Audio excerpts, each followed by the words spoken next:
started the program right away. I want to be very time conscious. We're kicking off right now. I will expect that by 2:30 we shut down today's session, and so we can continue tomorrow. Right. So very quickly, I will just welcome some of our faculty members, and I'll just take us through the flow of the program for today. Like I did promise, I will share the link for in case we want to share with our friends and colleagues that are probably not able to connect with us on the Zoom. We can do that. Share with them to connect on YouTube. Okay, so I'm posting the link right away. You can connect live on YouTube and join us for this session. And if you have any question, you could please drop in the mic. You could just drop it at the chat room, or otherwise you can raise your hand. You will be acknowledged. And if you also desire to use our bank Pro, the Summit Network people as well, reach out to us in the chat room and make it available for you. Okay. Just make sure you enjoy yourself and learn as much as you can. It's a world of marketing and it's a world of technology. And the blend of these two will be very good enough for us to learn and to get the best out of the two. And from reality, from experience, especially now that the pandemic has struck, it makes us to understand the fact that most of our business activities leverage on technology. And for us as marketing professionals and practitioners, we have to do more with technology because technology has come to disrupt our worlds. So we can't be at that joint or bus stop beginning to complain that because of limitation as to our knowledge or exposure or information about technology, so we are handicapped. Not at all. Right now, we have that opportunity to tap, to leverage. I mean, of course, some of us are familiar with digital marketing. But a lot more that is happening in the world of marketing, leveraging on technology. So today, and for the period of this summit, we will be discussing much more about how we get the best of technology and advancing our marketing courses and activities and programs. For those of us that work with organizations, we also need to know that if we do not improve ourselves, we will not be able to upgrade ourselves to learn about new things or bring fresh idea and innovation on board. Of course, yes, our organization will get to that point where they need to get people that will be able to handle the next phase of the business, right? Going to leveraging on technology. And technology is a good disruption, it's not a bad one. Especially that, like I said earlier, that the pandemic came and seems to appear to bring some few obstructions. Okay, so this means that we then need to take the best out of technology to advance our course, our discipline, our practice. All right, so that's why we are here for this summit. So once again, I welcome you all. My name is Dr. Ayo Adeyemi, the President, Marketing Professional Network. Let me shortly speak about Marketing Professional Network. Marketing Professional Network is not a professional institute. It's not an accreditation institute. It's just a group, a platform created for marketing and everyone that desires to sharpen and improve their marketing knowledge, intelligence, and for mentoring and coaching. It's a platform where we want to blend the gap between the professionals, the successful, want to call people that perhaps are doing fantastically well on their job across different areas of marketing and blend with those that are upcoming, those that are, yet to or aspiring to be professional marketers. That's what we are trying to create, right? So we are really not in competition with any other professional body. We are just like a group of people that's committed to learning, to personal development. And you realize that you are attending this summit free of charge. You are not being billed to pay any time.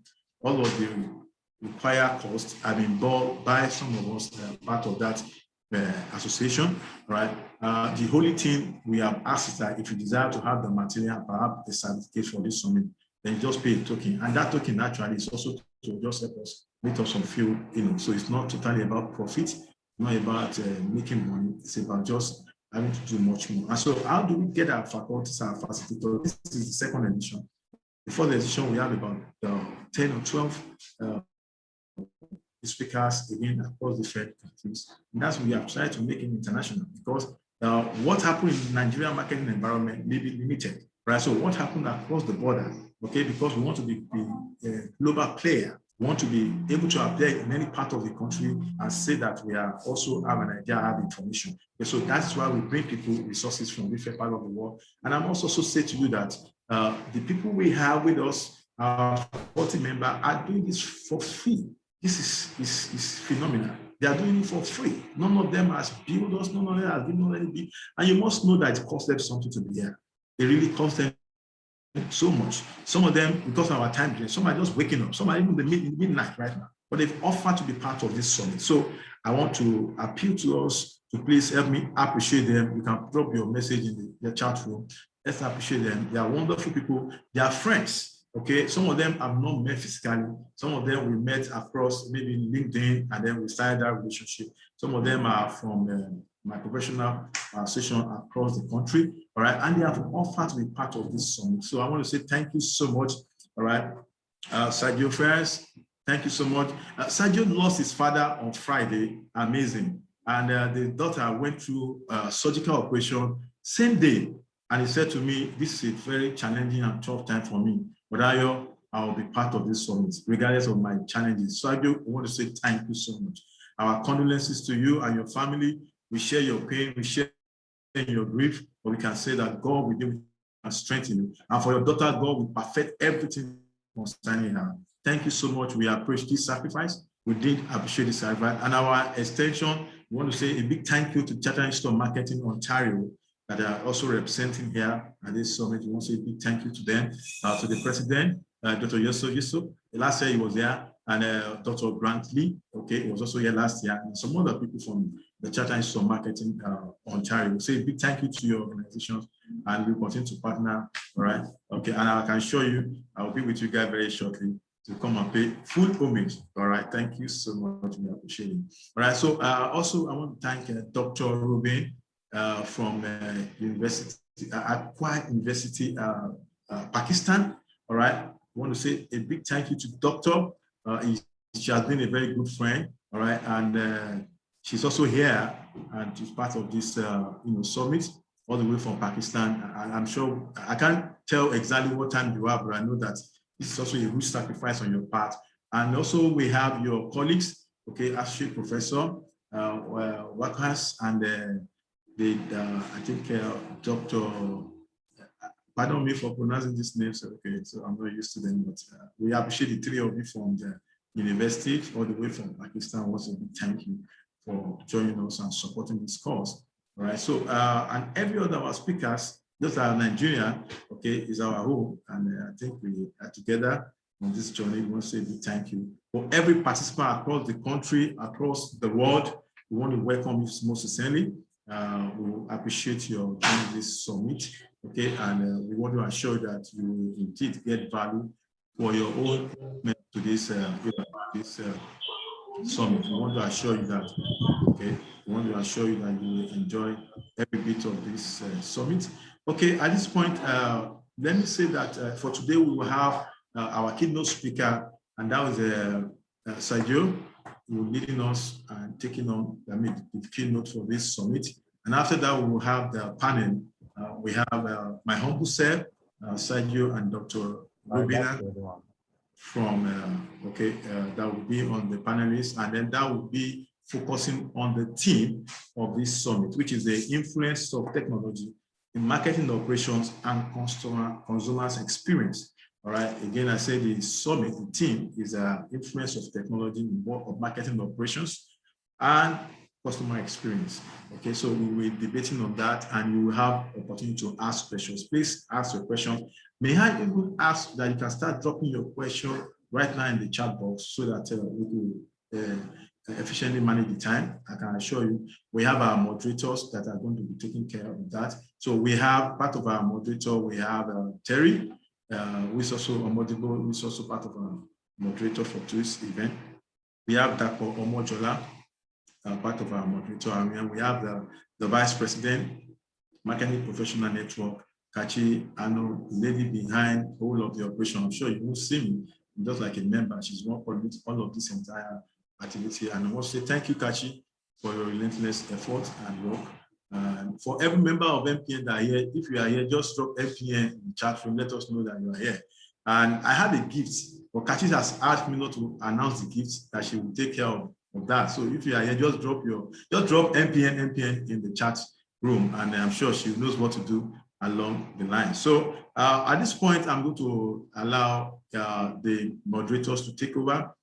They will introduce Sergio to give us the keynote speaker, keynote speech, and then we'll take it on from there.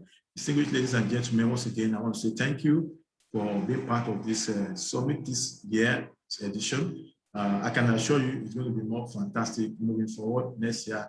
And one day we are planning to have a very physical one. I can assure you it's going to be very great, very, very great, very, very great.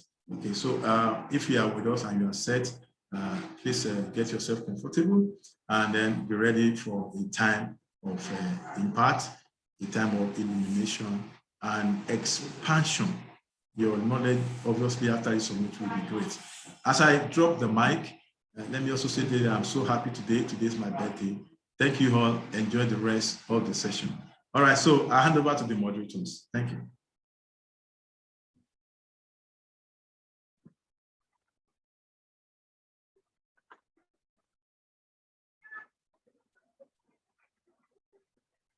Hello, everyone. It's such a pleasure to have each and every one of us here today. And I believe the wetting of the ground by Dr. Ayo has done a lot. So at about now, we are ready to kick off. Our facilitators are well seated. They are ready. They are loaded. Be prepared to unlearn and relearn. And without wasting too much of our time, I want to introduce to you the keynote speaker for today, who is the Chief Customer Experience Officer of Chartered Institute of Marketing Management of Ontario, Canada, and he's also the President and CEO of CX Hub Consulting Incorporated. He's passionate about supply chain and customer experience and specializes in different other dimensions of the supply chain, including management, purchasing, negotiation, and presentation. Please make welcome the distinguished Mr. Sergio as he makes his way to deliver the keynote address. Mr. Sergio, over to you, sir. Well, thank you very much. Thank you for the introduction.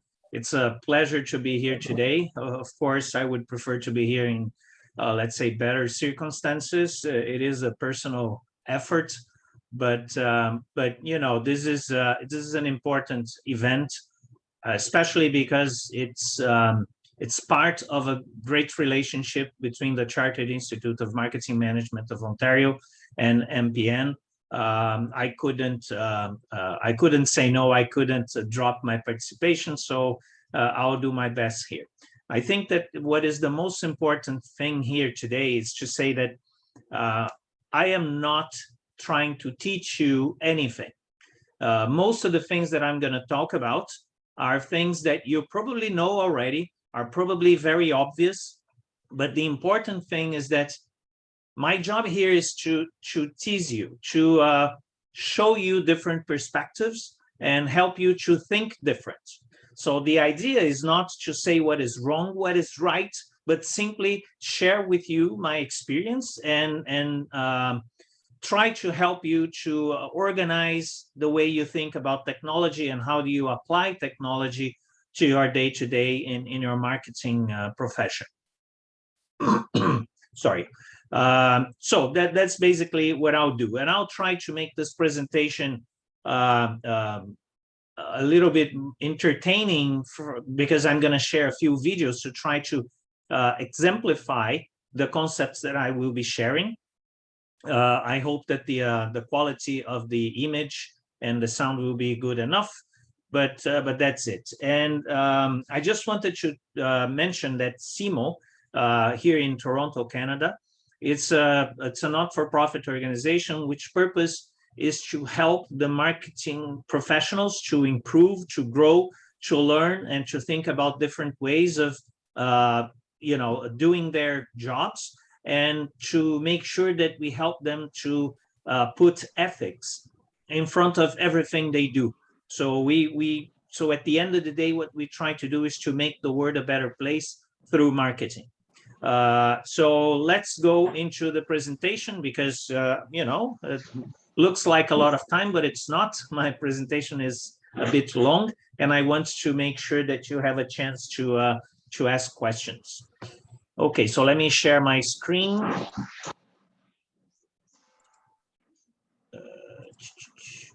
Okay. I hope you can see my presentation.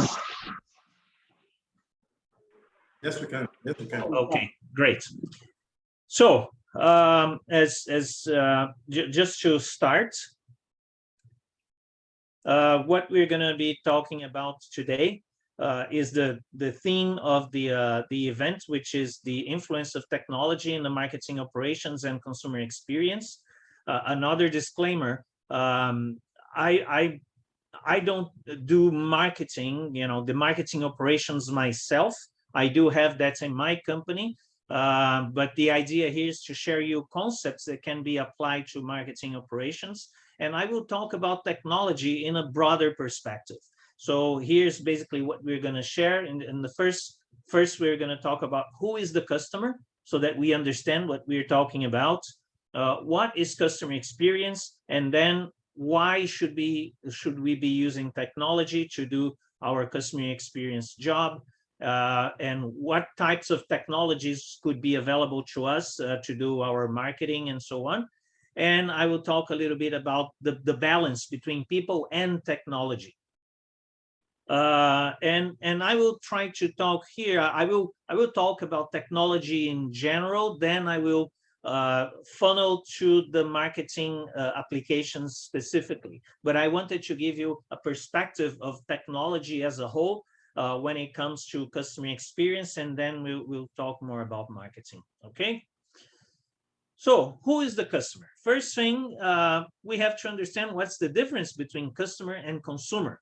The title of our program today includes the word consumer, not customer. But for the purpose of this presentation, we're going to use both interchangeably. In other words, they will basically mean the same.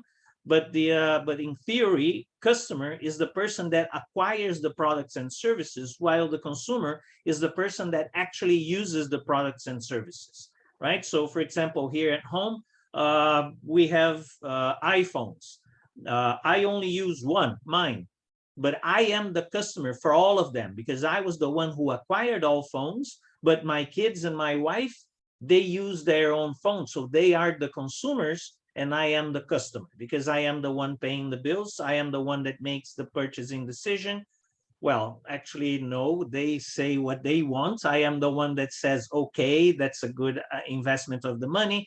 But anyway, I am the customer and my family, they are the consumers. But in our presentation here, I will normally refer to customer, but I mean, it's the same for customer and consumer in this case. I guess that for us to understand who are the customers, it's important that we understand that the profile of the customers is changing and it's changing very quickly. So if we compare, because today what I call the old consumer, people like me, I'm over 50 years old, so I'm calling myself old consumer. I did not grow up in a digital world, right? So I had to learn how to use technology over the course of my life. While the younger consumers, people much younger than me, they grow up with an iPad in their laps, right? So my kids, for example, they always knew technology. They grew in an environment with technology. So when we look at from a perspective of time, in 30 years, the profile of the customers will be absolutely, totally different.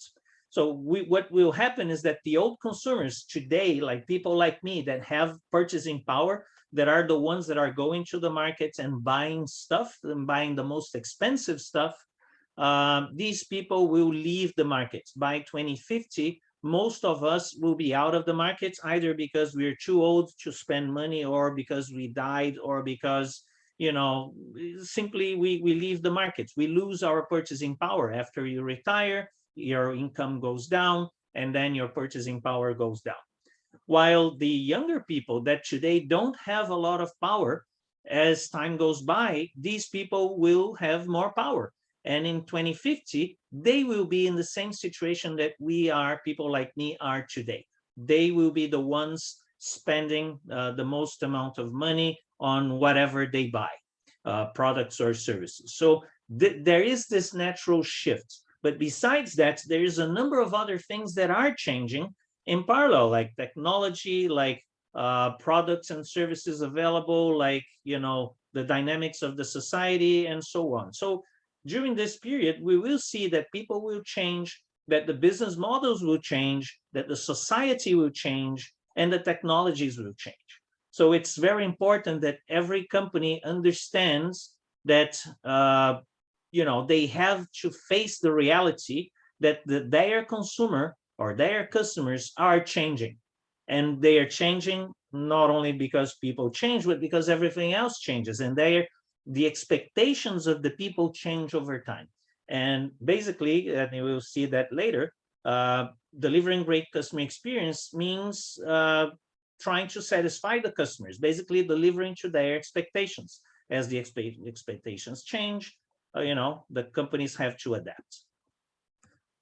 And of course, when we're talking about customers, of course, the customers are not all the same. They are all different. Every person, every individual has their own expectations, right? So it's very important that we understand how to segment, how to separate the customers into groups that will be easier for us to manage their expectations and try to deliver or understand their expectations and deliver to those expectations. This is a very obvious concept, very simple, but it's important that we bring that to the table because technology can help us with that. Because when we look at our customer base, we can have different demographics. We can have people different because their ages, their gender, ethnicity, income, education, religion, profession. We can also have psychographic differences like personality, hobbies, life goals, values, beliefs, and lifestyles. We can have geographic differences like countries, regions, cities, neighborhoods, postal codes, and behavioral in terms of habits, in terms of spending habits, purchasing habits, browsing habits, and interactions with the brand and how loyal they are to the brand. So these are all ways we can segregate or segment our customer base. And the better we do that job, the higher are the chances that we will be able to deliver to their expectations. And of course, when we look at this, it's a lot of variables, right? So it's a lot of different ways you can separate the groups of customers that we're talking about. So for that, so to make it easier, it's important that we try to create a persona, or actually multiple personas, or those customers or those profiles that represent types or certain groups of customers, so that we can create specific offerings to those particular personas, right? So these are, of course, fictional characters. So those are not real people. These are people that summarize the main characteristics of specific groups. So they are created based on research. So you have to learn who are your customers first, so that you can, start to understand how they relate. So of course, the personas, they represent different user types. As you can see in this picture, you have to create more than one. If you create only one customer, you're probably not representing well the entire group, because you will try to deliver something that is a one size fits all, which normally doesn't work. You have to be able to create different groups represented by one persona, and then you fit your offering and your marketing strategies and everything you do based on those particular profiles. So these, of course, represent people with similar needs, goals, and behaviors. Of course, this persona simplifies the design task. And when I say design, I mean when you have to make an offer and when you have to offer an experience, You have to design that offering. You have to design the experience. You have to create something that fits the needs of that particular type of customer. And for that, if you have the personas, this design process is a lot easier, a lot simpler.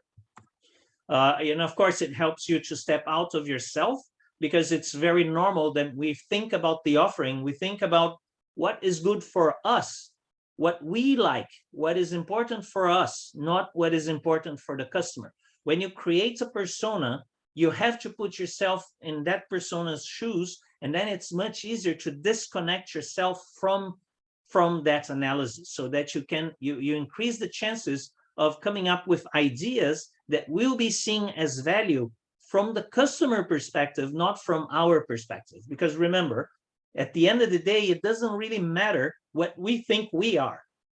What matters is what our customers think we are, in terms of our ability to sell stuff to them. So it's very important that we have this opportunity to step out and see whatever we are offering from the perspective of our customers. And using the personas, it's much easier. And creating the personas makes you ask the right questions, exactly because of that, because you leave your own shoes and you put yourself in their shoes. Then you looking to the offering from their perspective, you have better questions that will allow you to find better answers, so that will address their needs. And using the personas, you're adding a human touch to the data that you collect. When you collect too much data and you try to make sense of the data, if you don't have a persona, it's very difficult to come up with insights that will actually address the customer's needs. But looking through the eyes of the personas, it's much easier to make sense of the data.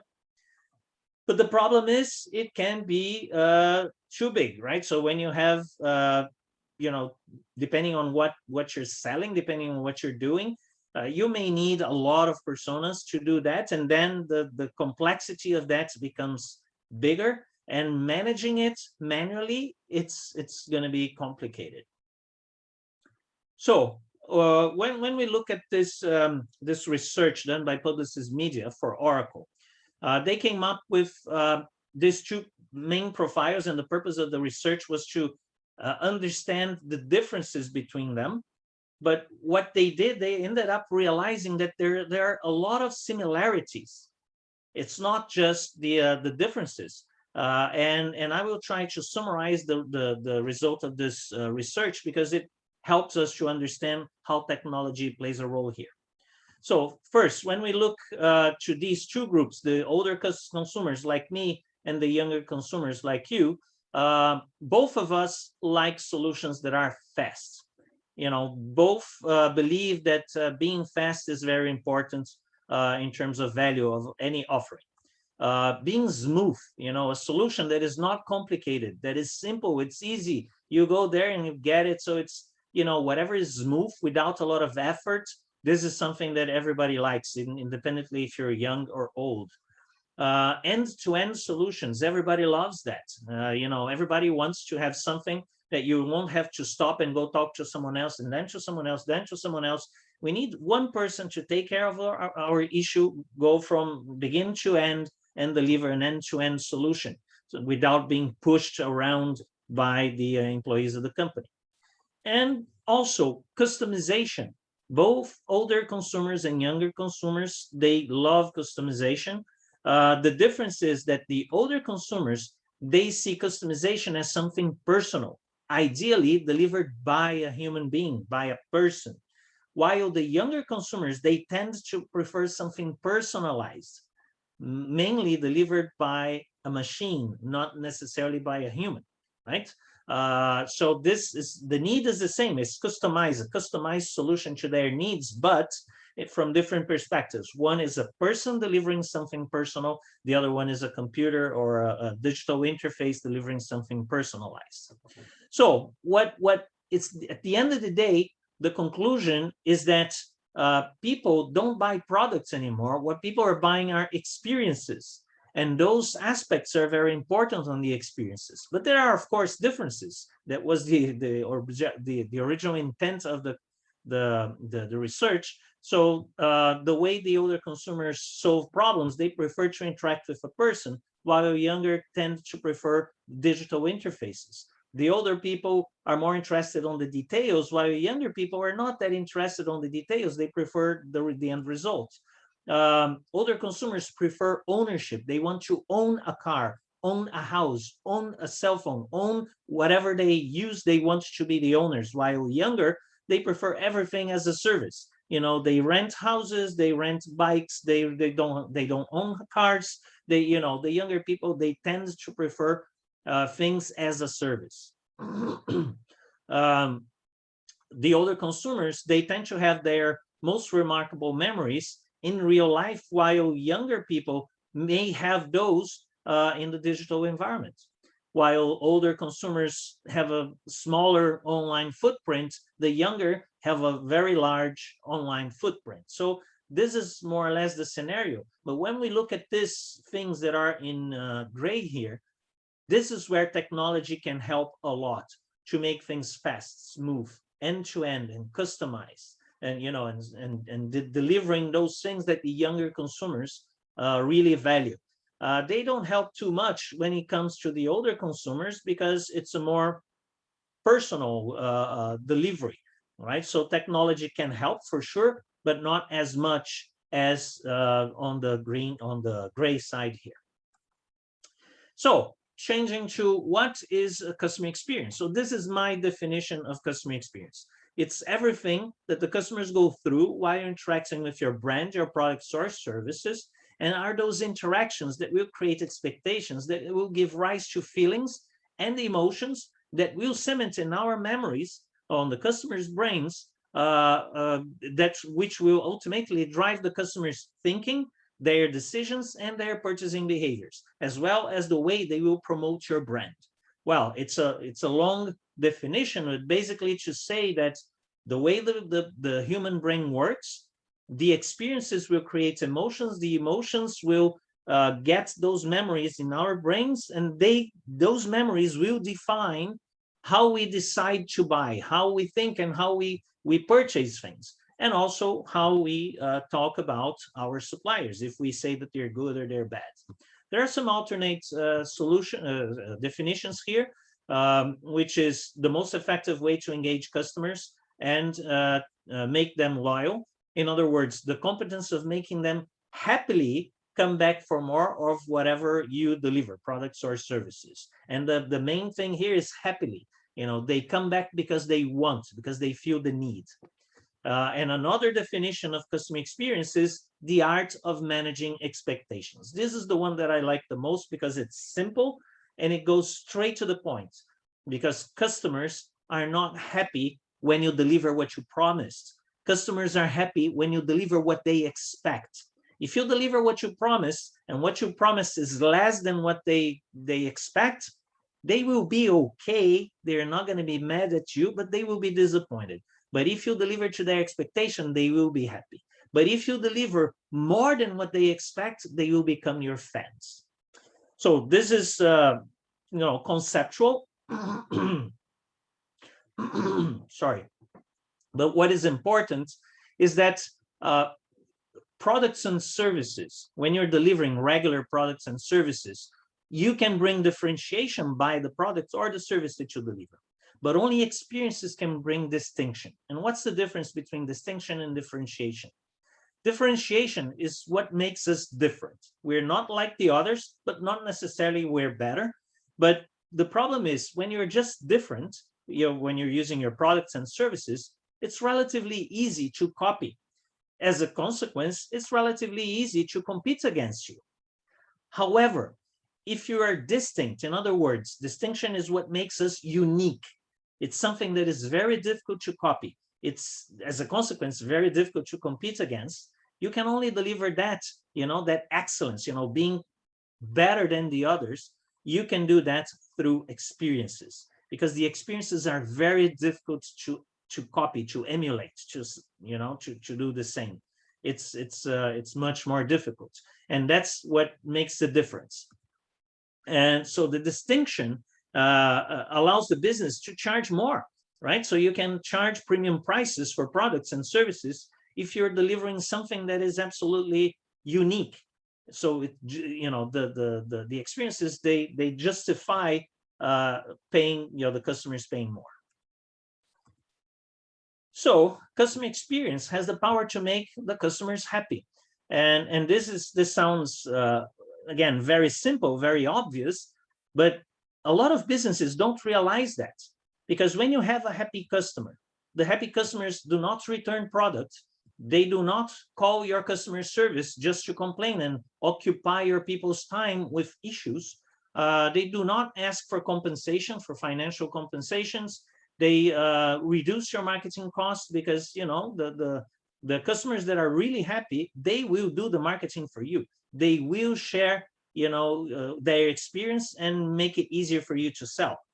And they also serve as antibodies on social media, because there's always those customers that are not satisfied or have bad intentions, that wants to shame your brand in front of others. Those happy customers, your fans, they will actually defend you, and you don't even need to take action, because they will take care of that. And the happy customers, they do pay a premium price, and they don't complain about it. They like the fact that they are paying more. And the best thing is that they come back to buy more, and they bring their families and their friends. So all we need is to have happy customers. And then you're asking yourselves, where is technology? It's coming up. This book, I really recommend you to read, by Joe Pine and James Gilmore. This book was published by Harvard Business Review Press 20 plus years ago, and it's still a success. It's a big reference, and it talks about how we grew in the society. So we used to have an agrarian economy where the distinction came from the ability to control the commodities, but then commodities were not enough. People wanted more, and then we started the industrial economy, where distinction came from the ability to manufacture products, and then it was not enough. And then we started the services economy, that brings distinction based on the ability to deliver services associated to the products. But then that was not enough, and that's where we are today. We are in the experience economy, where delivering great products or great services is not enough. You have to bring an experience, to stage an experience, to make people happy about what they're getting. The next one will be the transformation economy, which is distinction coming from the ability to transform people through their experiences. This is one extract from the book that shows basically, going from commodities to goods to services to experiences to transformations. You're basically talking about customization, the role of customization. And the more you customize, the more value you bring, the more value is perceived by the customers, and the more differentiated you are, and the more relevant it is based on the needs of the customer. So my contribution, we can also talk about commodities. Everybody's the same, but if you go up on that scale, you're going to be differentiated, or you can be distinct. But on the other side, the emotion that is created when you're talking about commodities is very low. When you're talking about transformations, it's very high. When you're talking about how memorable this exercise is, again, the higher you go, the higher is the more memorable it is, and how engaging the same. So customers are more connected to you and to your brand, the more you add to that scale, the more you add customization to that scale. And in the bottom, of course, the perception of value. It's not only the pricing, but the perception of value by the customers. So if you have a chance, take a look at this book, because it's really good. And there are a few trends that justify and explain why we're talking about technology here when it comes to customer experience. The first one is the YOLO, you only live once. This happens because the millennials, particularly the people that were born between 1980 and 2000, they saw the attack to the Twin Towers in the US as witnesses. They saw that, and they saw the consequences live. So they saw how difficult life became, and people lost their jobs because the economies were slowed down. It was a mess. They also saw the subprime crisis in the US, making their parents lose not only their jobs, but also their pensions. And they saw that live. So they were there. They saw their parents, pulling their hair, not knowing how to pay the bills. And what they ended up realizing is that assets can vanish in a second, while experiences don't. The experiences, they always stay because it stays with you in your brain. And they realized that, like 55% of these people, they spend more in experiences than anything else. So they're not really focused on buying things, but buying experiences. And 71% of Gen Zs, that are the ones that come after the millennials, they find summer jobs or part-time jobs to pay for their experiences. They don't do that to buy a new phone or to buy a car or to buy a house. Of course, they're too young for that, but still they want to have experiences, and they find jobs to pay for those experiences. And Dr. Thomas Gilovich from Cornell University, he did this research that shows that people find more lasting joy when they invest in experiences than in goods. And that's obvious, right? So when you take your cell phone and you buy your cell phone, you're very happy. The newest phone, you are very happy for a week, maybe two. After that, it's a commodity again, right?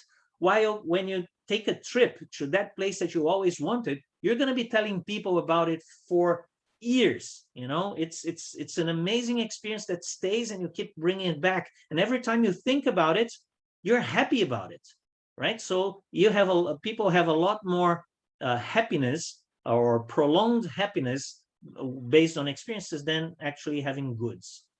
And that's what explains the success of Airbnb, Porsche Drive, and Netflix. For those who don't know, Porsche Drive is, instead of buying a Porsche, you pay a service. You pay a fee every month, and you can take whatever Porsche you want. So this week I want to use an SUV. Next week I want to have a sports car. Next day I want to have another one. So you can choose, and you change cars every so often, and you only pay a fee per month. So that's what YOLO is all about. The second one is the social media. And social media, I'm talking about not the technology aspect of it, but the concept of being able to share information everywhere all the time. So people and companies and brands are more exposed than ever before. That's obvious. The brands are a lot more concerned about the public opinion now, because public opinion can change very quickly based on anything that goes to the net, spreads very quickly. Businesses are forced to deliver better goods and services, and they have to treat customers better, because if they don't, everybody will know, and will know very fast. So in other words, basically what happens is that the word of mouth is becoming exponentially louder, faster, and reaching out to a lot more people. So customers now have a voice, and it's a very loud voice that companies have to listen to. So it's word of mouth and on steroids. So the behavior of cancellation is being is being expanded not only to the social media itself, but to the products and services that people talk about on the internet, on the social media. So this is an important trend as well. And third, finally, we started talking about technology, right? Technology is a big trend. And as I mentioned before, the younger consumers were born in a technological environment, which makes things a lot different in terms of customer experience. The customers' profiles are changing very rapidly, from the baby boomers to the millennials, as the main driving consumption power. The demand for customization and personalization never stops growing, and that's important because people really want to really want to have something for themselves, something that was produced, delivered to them specifically. And what happens is that regular humans cannot handle the volatility, uncertainty, complexity, and ambiguity of the world that we live in. It's every day it's more complex to deal with all the variables that we have around us. So what happens is that we need to become augmented humans, enabled by technology. So we have to have more power to manage that complexity to deliver great customer experiences. And of course, the example here is Tony Stark, because if you think about it, he himself, he didn't have any powers, any superpowers. But well, if you think he was rich and intelligent, so it's kind of two superpowers. But what he did, he created a technology that brought him the superpowers that he needed. That's exactly what we have to do to our people in our companies. We have to bring technologies to help them to have that power to deliver those amazing experiences. In red here, you see a link. This link is to a chat that I had with a gentleman called Gabe Larson that works for a company called Customer, where we talk about technology being used for marketing operations. And if you have the chance to take a look at cxhubconsulting.com on our experience hub, the chat with the experts #3, you will learn a few things there as well. So what happens, and now we're going to why technology then? We have so many variables and they come from everywhere, right? So from demographic differences, geographic, behavioral, psychographic, come from our competition, external events, some of our customers' wants, needs, and the marketplace in general. And from that, we have to figure all that out to be able to deliver something customized, something that the customers will understand as value from their perspective. And remember, I said that already. What matters is not what we think is value. What matters is what they think is value, because they are the ones deciding to buy from us or not. And the thing is, if we try to do that ourselves, we're in trouble, because the demand for customization keeps growing and the number of variables in play are far beyond our ability or our capacity to deal with that. It's too much data, and we collect data everywhere all the time. So there's no way we can handle that. So humans cannot cope with the speed of response that is required. Our customers are not going to sit and wait until we spend months figuring out what is, trying to make sense of the data and come up with a solution. It has to be quick. It has to be fast. So technology can help to handle the volume and the speed that is necessary, and making us free to be able to focus on what really matters, which is with a human touch, which is the experiences. So that's the thing, right? So technology can do the things that we should not be wasting our time, but we should be actually investing our time to come up with better experiences, to provide that human touch. I'm going to show you a movie that symbolizes the use of technology. It's simple, but it's quite interesting. Let's take a look. Play voicemail. Message 1. Hey, this is Dave. Stop. Delete. Message 2. Hello, Mr. Carlson. Your reservation request for February. Stop. Delete. Message 3. Yeah, Terry, that meeting at 4 has been moved up to noon. Call me as soon as you can. Warning. Breakdown imminent. CarTrack recommends immediate service. Oh no, my meeting.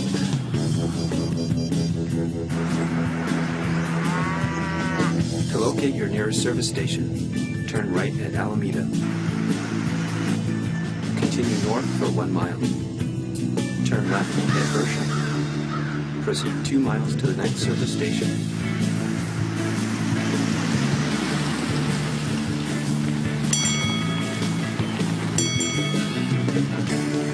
Hi. Hi. Terry Carlson? Yes? CarTrack alerted us you were on your way. I've got your paperwork ready to go if you'll just sign right here. Great. Well, I guess all I need now is a cab. CarTrack has arranged for a cab to pick you up, Mr. Carlson. I guess all I need now is $1 million. Can't blame a guy for trying, right? So what is the thing here? In this movie, technology is serving the customer and connecting all the people that can deliver a great customer experience easily, fast, and consistently, right? So from the moment the car realizes that there will be a problem, the car already tells him where to go, the shortest route to get there. When he gets there, there's a person to say hello and deliver the paperwork that is all ready. There's no need to do anything else. He just signs on a pad there, and then the taxi is right there. So it's very convenient. Everything is easy, very simple, but there is always a person in the middle, right? The person is receiving the customer and taking the cab and everything. So that's what I was talking about, using technology to make people focus on what really matters. And let's talk more about technology, not for marketing specifically, but more generic, from a generic perspective, because only technology can provide mass customization. If you look at this M&M website, if you don't like yellow M&Ms, you don't need to buy those. You don't need to buy that bag with all the colors. You can choose which colors you want, and you can actually put your name on the M&Ms or your company logo. So you choose what you want. In this case, my company colors are a gray and blue. So I can put my company logo there and purchase those M&Ms. And the same thing with the Havaianas, the flip-flops, the Brazilian flip-flops. In the past, you had to go to a store and you could only buy the ones that were available right there. Now, because of the Industry 4.0 tools connected to the website, you can actually choose what you want. You choose the colors, the details, and the accessories. You can choose everything. So you go to this portal, you create your own flip-flops, and it's delivered at your door very quickly. You don't have to wait for that production batch that is, everybody has the same. No, you have your own solution delivered to you, because now with those technologies, you can have a production batch of one pair, and that one pair will be delivered to your door. Because of this, the change, the evolution of the customer profiles, this type of solution is fundamental to allow the companies to keep delivering customized solutions very quickly, so keeping the customers coming back. And then if we go to from a different perspective on technology, for example, at Embraer, the third biggest aircraft manufacturer in the world, they designed their E-jets, and that was back in the 2000s.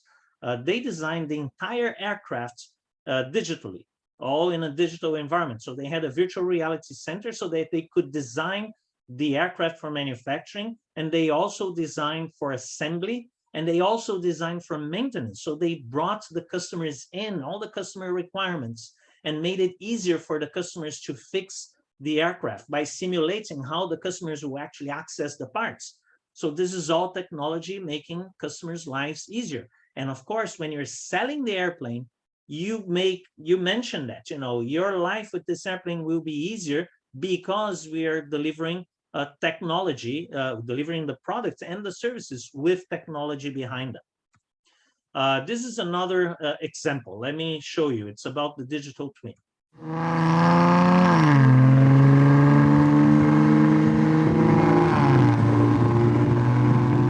I think first and foremost with the Ghibli, we wanted to produce a new Maserati, meaning that the Ghibli adheres to the core brand values of Maserati, being Italian style, dynamic performance, and refined luxury.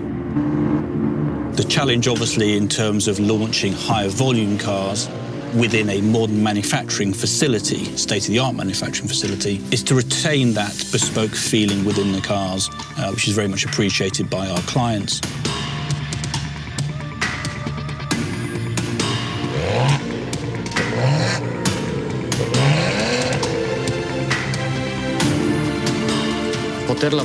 Being able to work in a digital twin is a significant evolution compared with the past. By using integrated software such as NX and Teamcenter, we can have an interface of all the teams developing the project on the same mathematical base.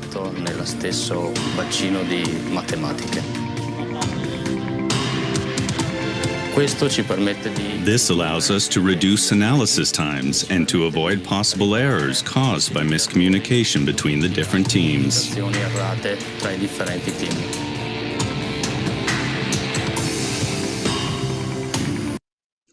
So again, this is another example where technology can help to improve the quality and deliver what the customers are expecting in terms of performance and so on.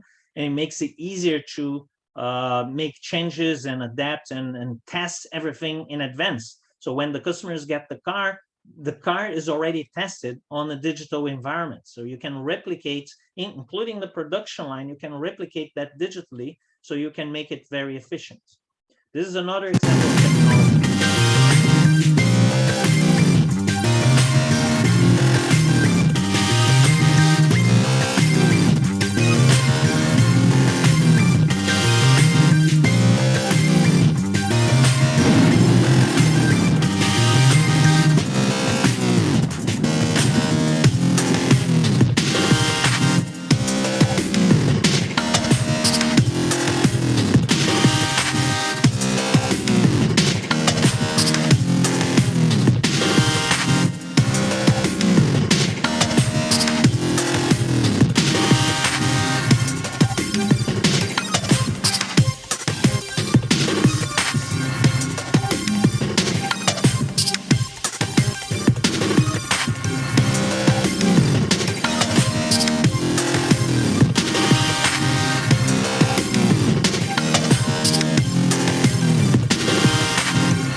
You see, merged reality is a way for you to deliver customer service when after the customer gets your product or your service, you can help them by overlapping the image of the instructor and the image that the customer has in front of them. And then you can actually show the customer how to do things.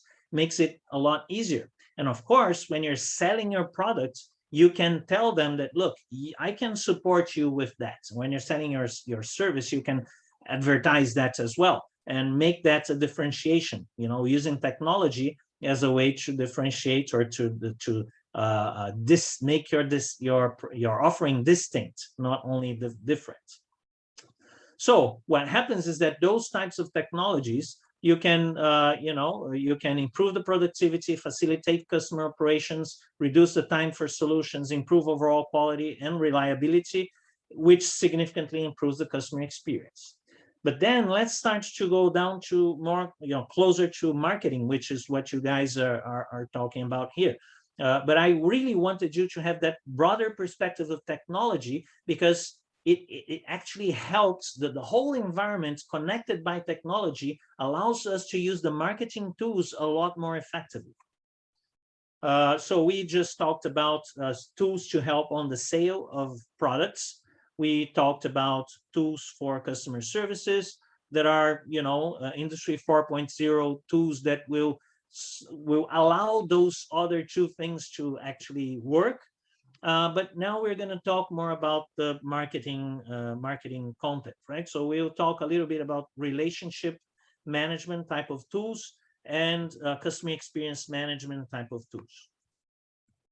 So when we talk about CRM, the most common marketing tool that is out there, right? So we have a lot of CRM tools out there, but basically their capabilities are to manage the contacts, track contacts of activity, store information and organize information. This is very important.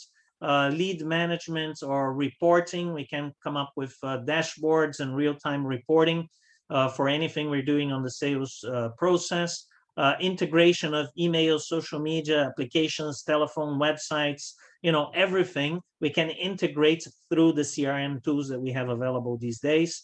They are very easy to customize, so you can make them work the best way for you.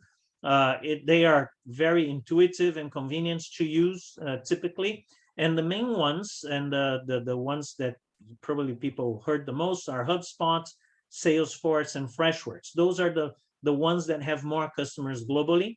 Salesforce is probably the one that people hear the most, but HubSpot is growing very fast. I myself, I use HubSpot because it makes my life easier.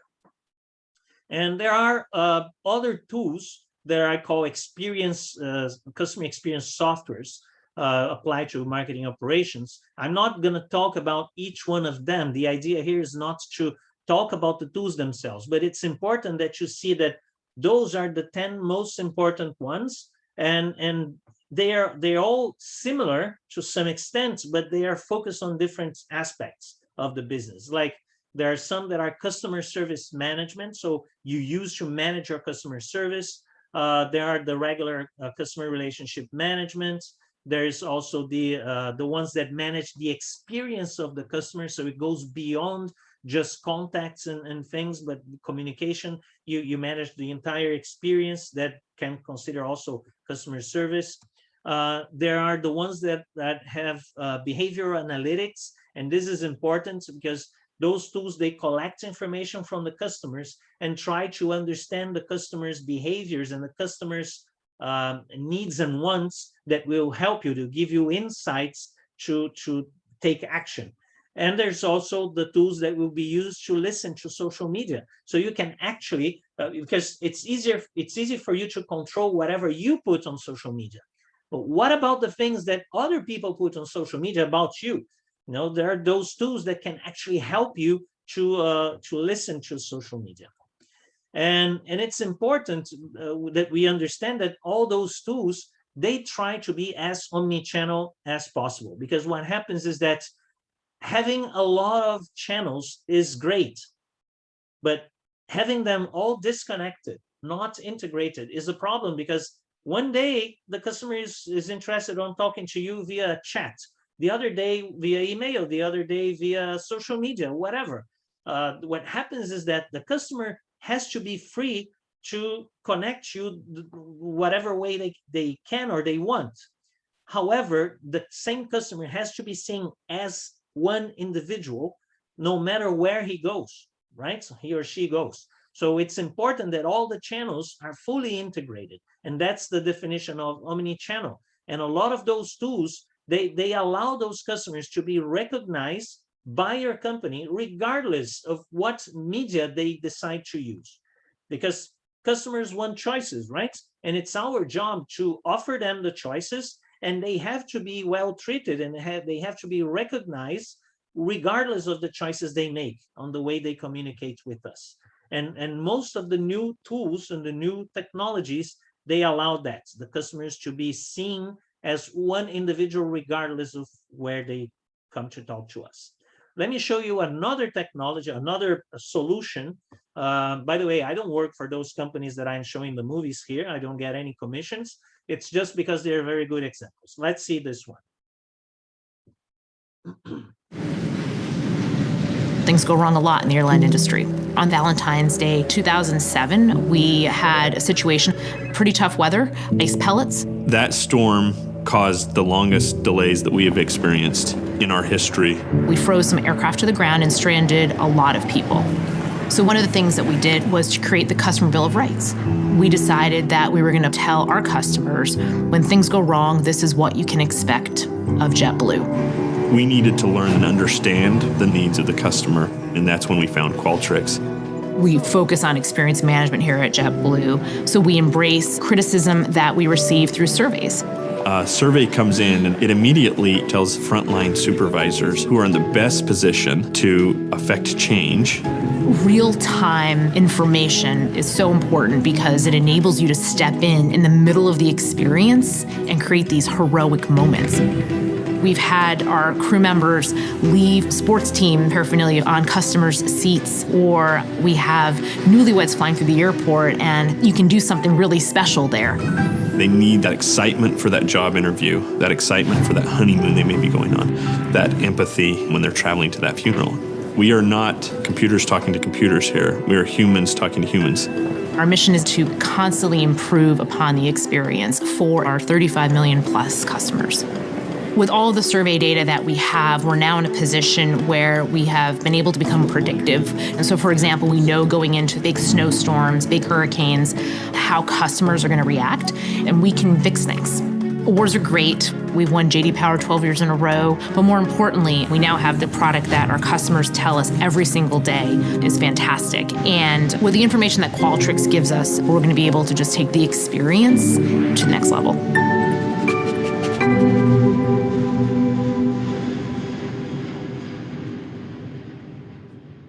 You see, this is another example where technology is allowing a company not only to look good in front of their customers, but to have awards proving that they have the best service based on the information they collect and how quick they can react to that. And that's the amazing thing, right? So when you have those tools that can actually help you to have the insights very quickly, and as the lady said, be able to deliver those heroic moments, that's amazing, because that's what makes customers become fans, because they get something that is beyond their expectation based on the data that is being collected by technology. People cannot do that. If you won't be able to see those pieces of information, or not be able to do that for 35 million people that are using the services every year. Right? So you have to have support from a technology that will allow you to have quick responses and deliver that value right there while the customer is engaging, is actually interacting with your brand and with your product or your service. That's important. Just explaining what Qualtrics is. This is a tool that is an experience management platform that manages not only the experience of the customer, but the employee experience, the brand experience, and the product experience. So it's a very sophisticated survey platform that collects data and analyzes the data and reports on that, providing insights. So it collects customers' information to drive the insights creation. And besides being extremely flexible, it is totally omni-channel. So it doesn't matter where the information comes from. The company knows who they're dealing with, and they are able to provide something based on the historic data that they have in their system. So it's very effective. Another type of technology that we use on our day-to-day life in marketing, the chatbots, those digital interfaces we have with customers that we typically use on our websites. This is a very interesting tool that we have to consider.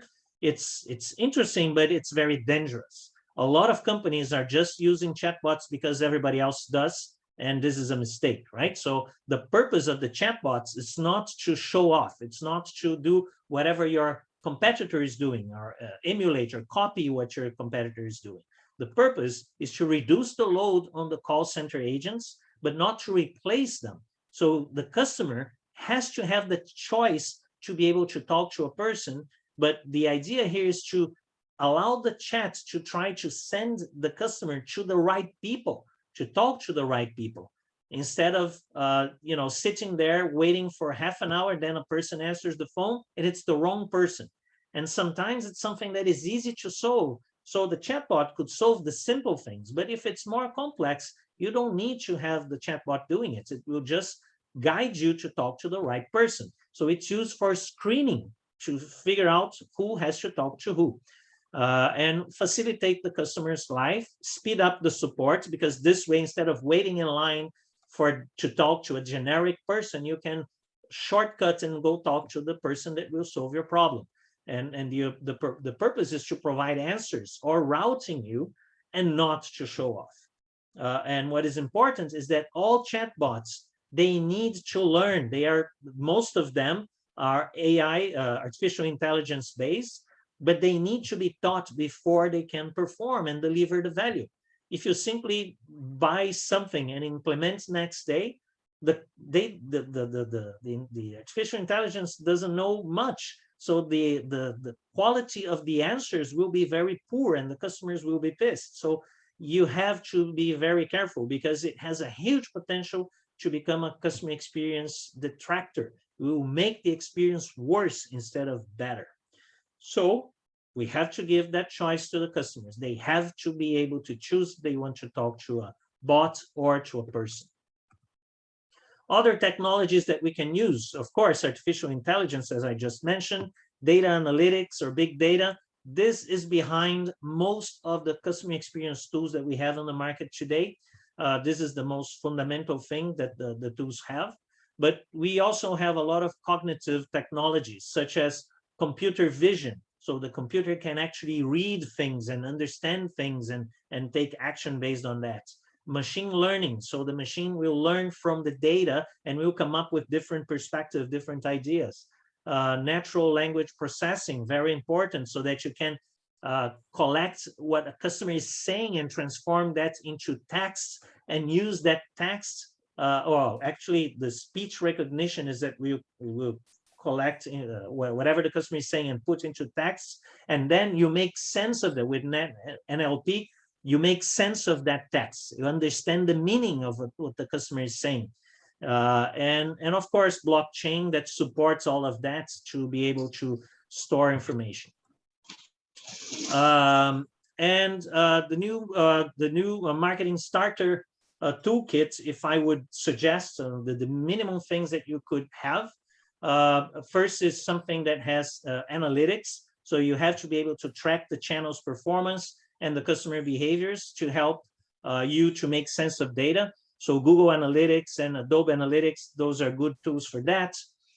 You have to have something to do conversion optimization to convert a lead into an actual customer purchasing something and get the people that will get to your website to actually do what you want them to do in your website. So WordStream, landing page grader, Optimsly, and Unbounce are good tools for that.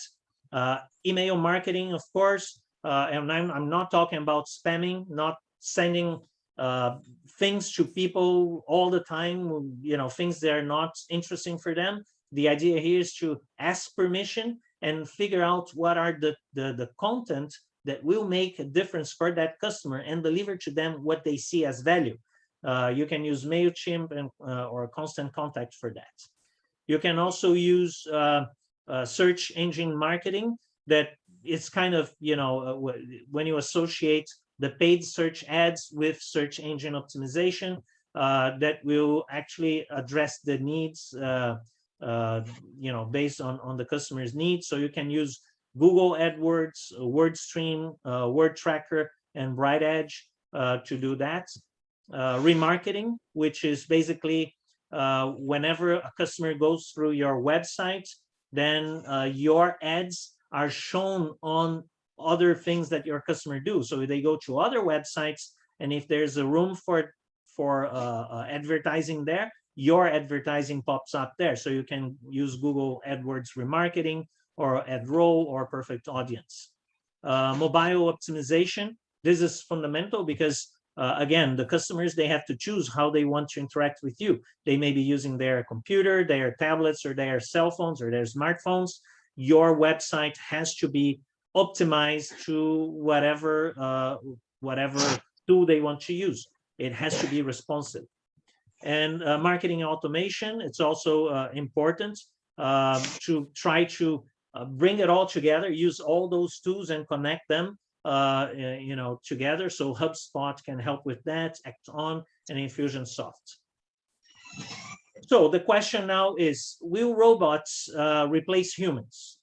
Because we are talking about here all the time about technology taking over.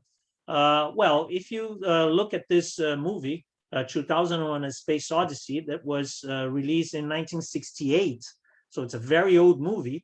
This movie is about a computer called HAL that believes or concludes with its artificial intelligence that humans are a threat to the world, because we're destroying our world, right? So the computer tries to kill everybody, and there's this researcher, Marvin Minsky from MIT, that says that if we're lucky, robots will keep us as pets.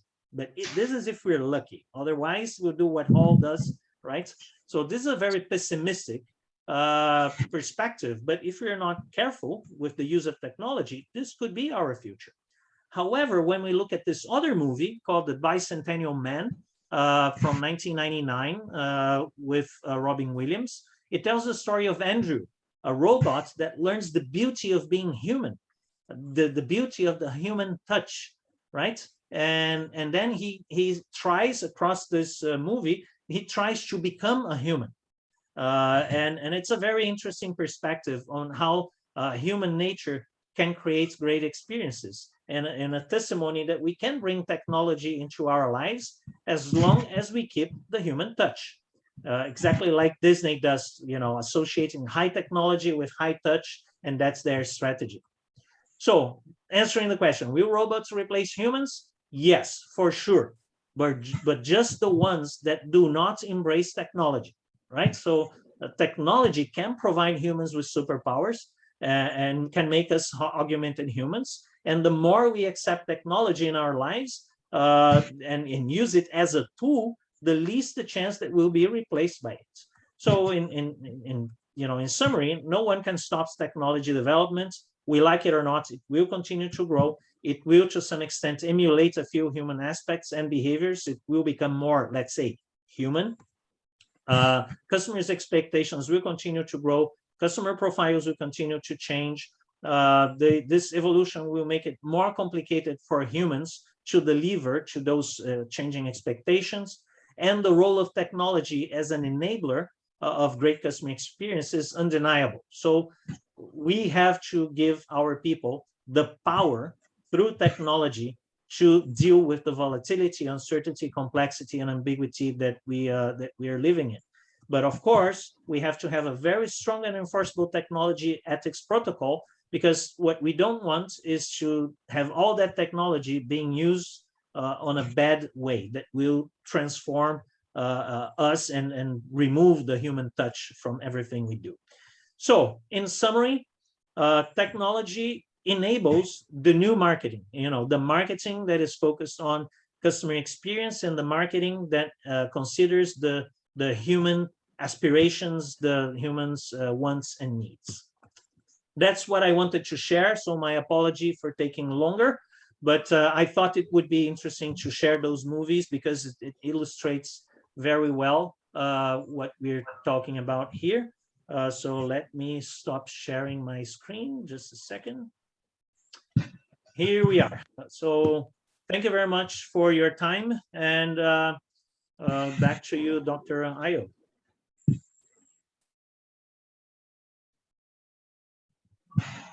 Thank you very much, Sergio, for this very in-depth keynote.